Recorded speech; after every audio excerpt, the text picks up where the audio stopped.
महामती प्राणनाथ साहित्य समापन समारोह की इस विद्वत संगोष्ठी के अवसर पर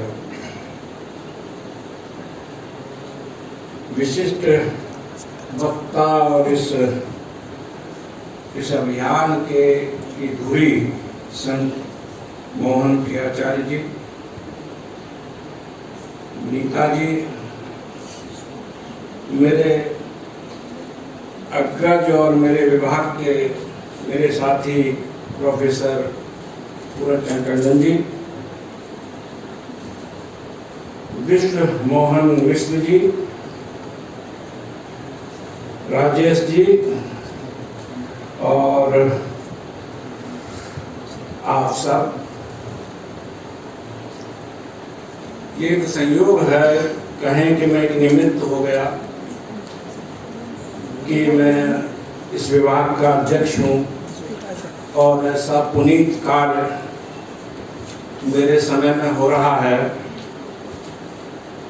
थोड़ा बहुत मुझे ये श्रेय मिल रहा है तो मैं भाग्यशाली हूँ, खुशकिस्मत हूँ, या आज जो इतिहास रचा जा रहा है उस इतिहास के किसी कोने में मैं भी आपके साथ दर्ज हूँ। और निश्चित तौर पर ये इतिहास ही रचा जा रहा है। जब मेरे सामने ये प्रस्ताव आया था तो मैं अपनी अज्ञानता को लेकर, अपनी अल्प बुद्धि को लेकर बहुत प्रायश्चित जैसा कर रहा था कि मैं इस विभाग में बैठा हूँ और मैं इतने बड़े संत के बारे में कोई पर्याप्त जानकारी नहीं रखा। फिर मैंने संत साहित्यकार का परिचय पुस्तक आपसे प्राप्त की। लगभग एक सप्ताह तक पुस्तक को रटता रहा। जो भी मेरे विभाग में साथी आते रहे मैं उनसे पूछता रहा कि आप इन संत के बारे में क्या जानते हैं। तो लगभग स्थिति मेरी जैसी थी कि नहीं जानते हैं। तो फिर मैंने सोचा कि चलो अज्ञानियों के समूह में अकेला नहीं। लेकिन बात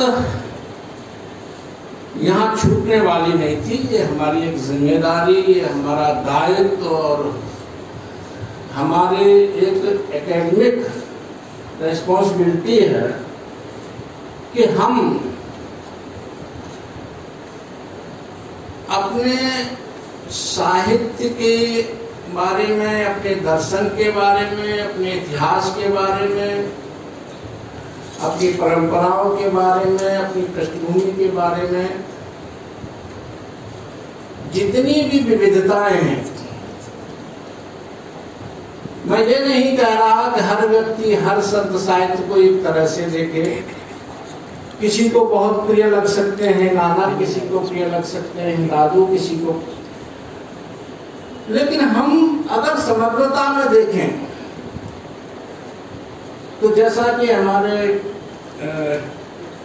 संत मोहन प्रियाचार्य जी ने कहा कि जो मूल है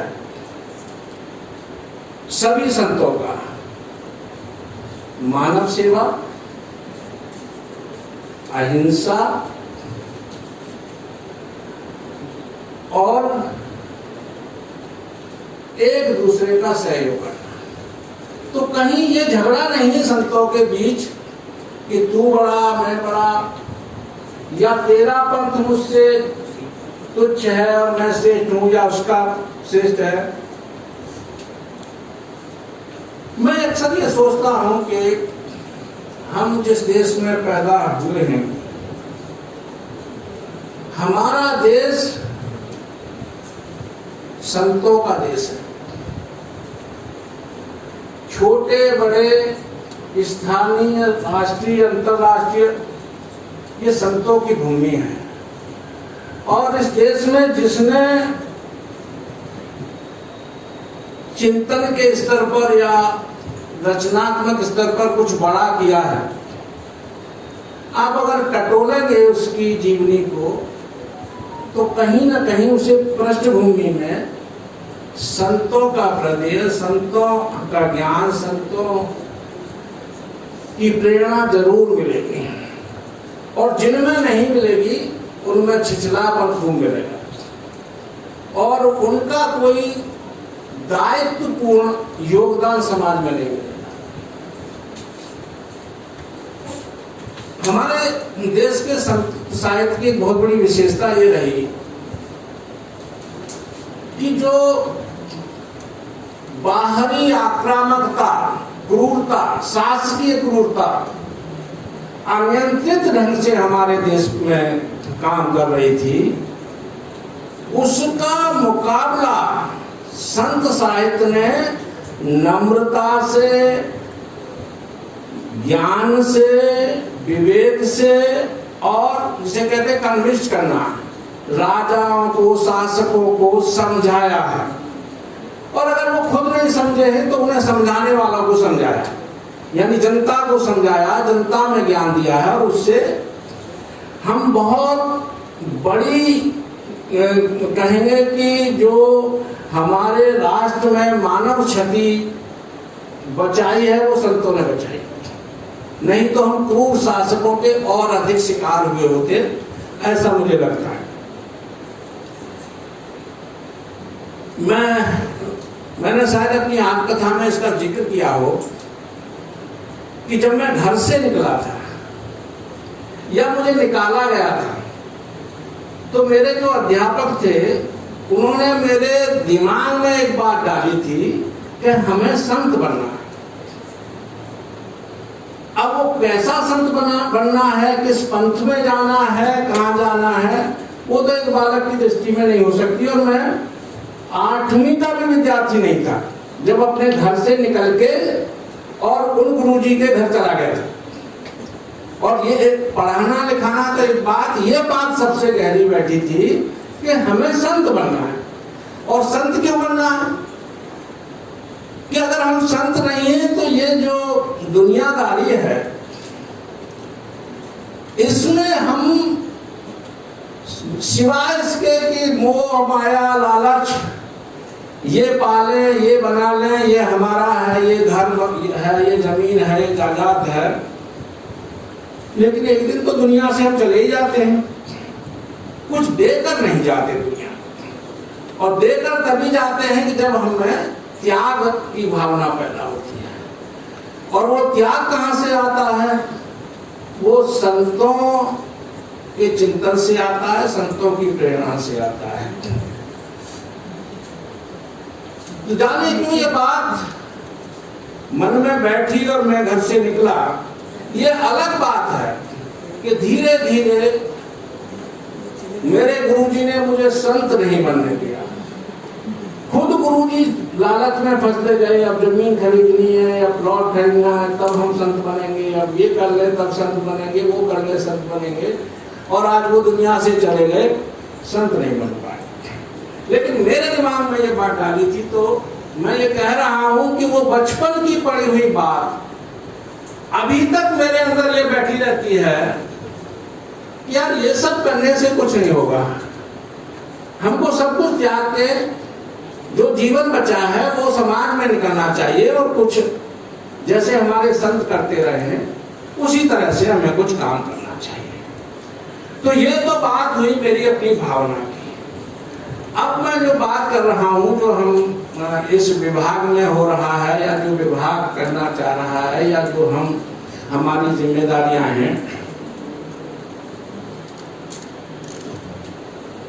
विभाग तो अब 70 या 75 साल पूरे करने जा रहा है, और इतनी लंबी यात्रा में हम इतने महत्वपूर्ण संत के बारे में जानते तक नहीं। तो मुझे अपने पूर्वज जो अध्यक्ष रहे हैं, हमारे अग्रज रहे हैं, हमारे सीनियर्स रहे हैं, उनके बारे में मैं लगातार सोच रहा था कि क्या कोई प्रस्ताव उनके सामने आया नहीं था? क्या कोई ऐसा संत जैसे आज हमारे सामने आए, जैसे प्रस्ताव लेकर आए? विष्णु मोहन मिश्र मुझे मिले थे, संत मोहन प्रियाचार्य मुझे मिले थे और एक दो लोग मिले थे। क्या ऐसे लोग पहले पैदा नहीं हुए? जितने जरूरी संत थे उतने जरूरी ये भी हैं, क्योंकि संदेश वाहक के बगैर कितना भी मूल्यवान संदेश हो वो मर जाता है, दब जाता है, रह जाता है। तो उस संदेश को भी आगे ले जाने की आवश्यकता होती है। संतों पर अक्सर यह आरोप लगता रहता है कि वो स्त्रियों के बारे में संकीर्ण होते हैं। कबीर पर भी यह आरोप लगता है कि उनका दृष्टिकोण संकीर्ण होता है। और बुद्ध पर तो पूरा यह आरोप है कि बुद्ध ने से जब कहा गया था कि संघ में स्त्रियों को लाओ, तो बुद्ध ने कहा कि अगर स्त्रियां इसमें प्रवेश करेंगी तो संघ की उम्र 500 साल कम हो जाएगी। और आप देखिए कि मक्खली गोसाल, महावीर और बुद्ध, ये बिहार से 3 संत निकले थे और एक ने अपना महावीर धर्म चलाया, क्या कहते हैं महावीर, जैन धर्म, एक ने बौद्ध धर्म चलाया और मक्खली ने अपना आजीवक धर्म चलाया। और स्त्री को लेकर आप देखिए कि ये बड़ा झगड़ा हुआ उन्होंने, जो पी साइनाथ की पुस्तक में और कई पुस्तकों में ये मिलता है कि जब बुद्ध ये कह रहे थे कि स्त्री भिक्षुणी नहीं बन सकती या कोई भिक्षु शादीशुदा नहीं हो सकता, तब मक्खली ये कह रहा था कि नहीं, मैं तो ये मानता हूं कि स्त्री न केवल हमारी साथी हो सकती है, वो हमारी गुरु हो सकती है। मक्खली कह रहा था मेरी गुरु है मेरी पत्नी, और इस बात पर झगड़ा हुआ। मक्खली अलग हुए अपने आजीवन धर्म को लेकर। अभी मैं सुनकर बहुत प्रसन्नता हुई जब विष्णु मोहन मिश्र ने ये बात मुझे बताई कि जो स्त्रियों के पत्र आते थे, महामती प्राणनाथ की पत्नी उनका जवाब दिया करती थी। इसका क्या मतलब है? इसका सीधा सीधा मतलब यह है कि स्त्रियों की जो वेदना थी, स्त्रियों की जो समस्याएं थी, स्त्रियों के जो प्रश्न थे, उनकी जिज्ञासाएं थी, संत का परिवार पूरी तरह से उनसे जुड़ा हुआ था। और यह बात मैं इसलिए कह रहा हूं कि हमारे यहाँ ये बहुत हुआ संतों में कि परिवार छोड़ना है तो कम से कम स्त्री का तो मुंह ही नहीं देखना है। ऐसा बहुत सारे संतों के बीच रहा कि स्त्री अगर साथ होगी तो पतन हो जाएगा और स्त्री साथ रहेगी तो जो स्वर्ग का मार्ग है वो फाटक बंद हो जाएगा, नरक का दरवाजा एकदम खुल जाएगा। इस तरह की धारणाएं बहुत सारी हमें पढ़ने को मिलती रही हैं।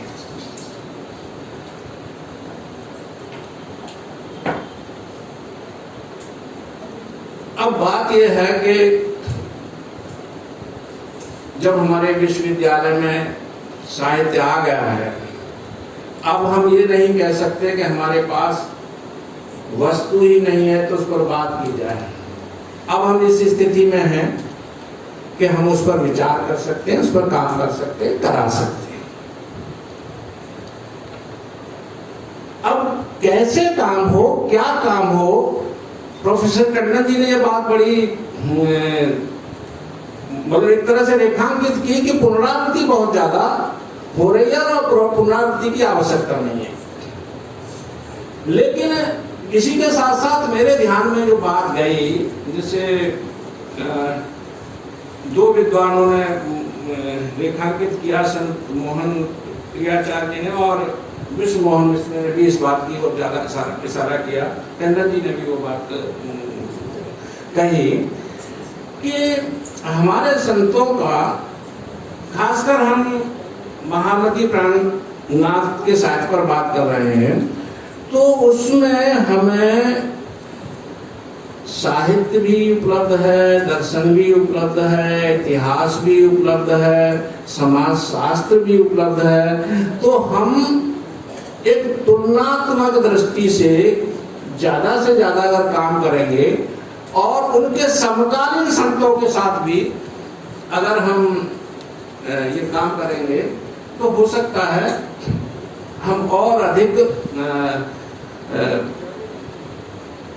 एक और कहते हैं ना कि राह से राह निकलती है, तो और आगे इसका विस्तार कर सकेंगे।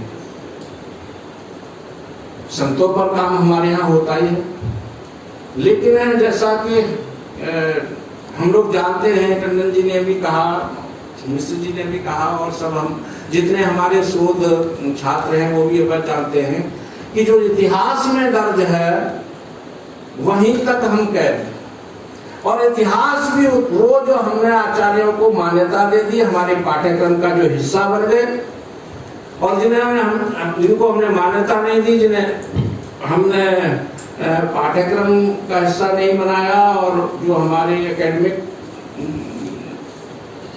उसमें दायरे में नहीं आए, उन साहित्यकारों को, इतिहासकारों को भी हमने स्वीकार नहीं किया। तो अब जब ये युग ऐसा आ गया है कि जिसमें विमर्शों की बात हो रही है, खुलेपन की बात हो रही है, और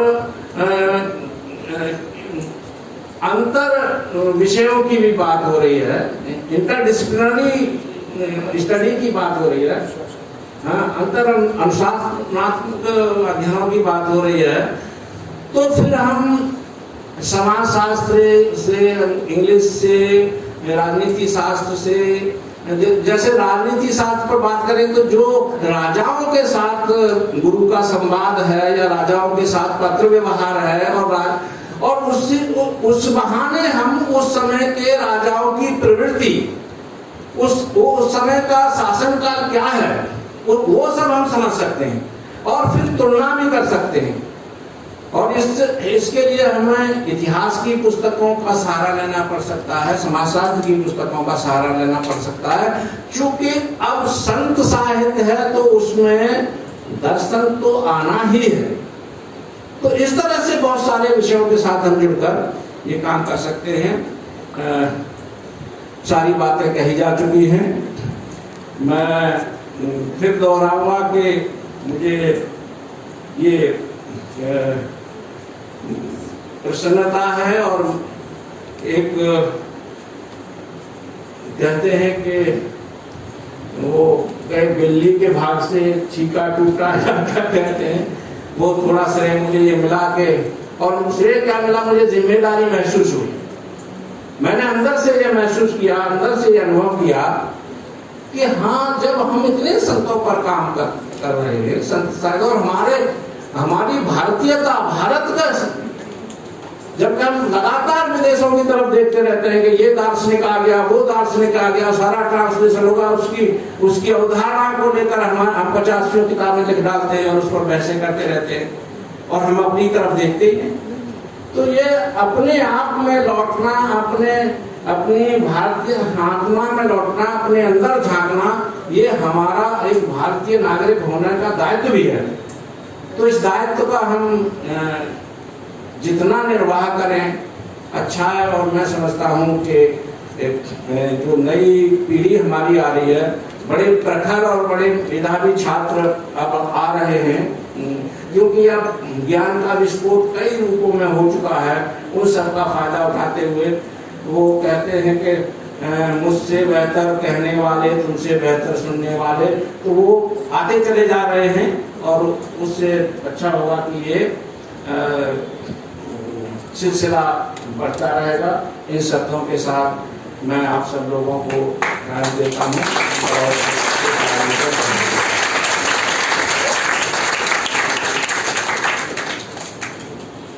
बहुत बहुत धन्यवाद आदरणीय प्रोफेसर शिवराज सिंह जी।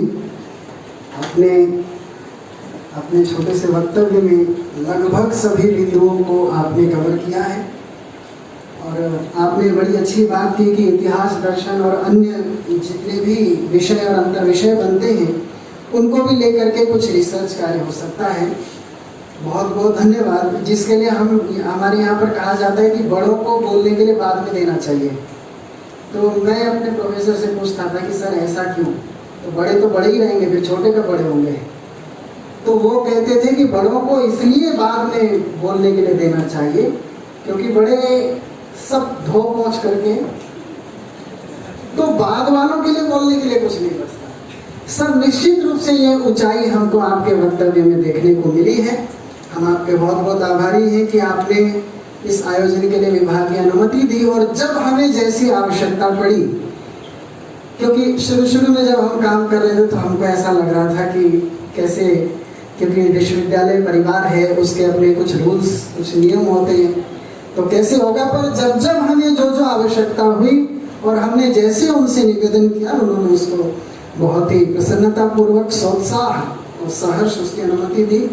सर ने इतिहास को लेकर बात की। मैं एक बिंदु तब मेरे ध्यान में आ रहा था सर, विद्वानों के लिए, कि बीतक जो प्राणनाथ जी की जीवनी से संबंधित ग्रंथ है जो स्वामी लालदास जी ने लिखा है, प्राय हम हिंदी में देखते हैं कि मध्यकाल और उत्तर मध्यकाल और आदिकाल को लेकर के, डेट्स को लेकर के बहुत विवाद रहता है, तिथि और दिनांक क्या है।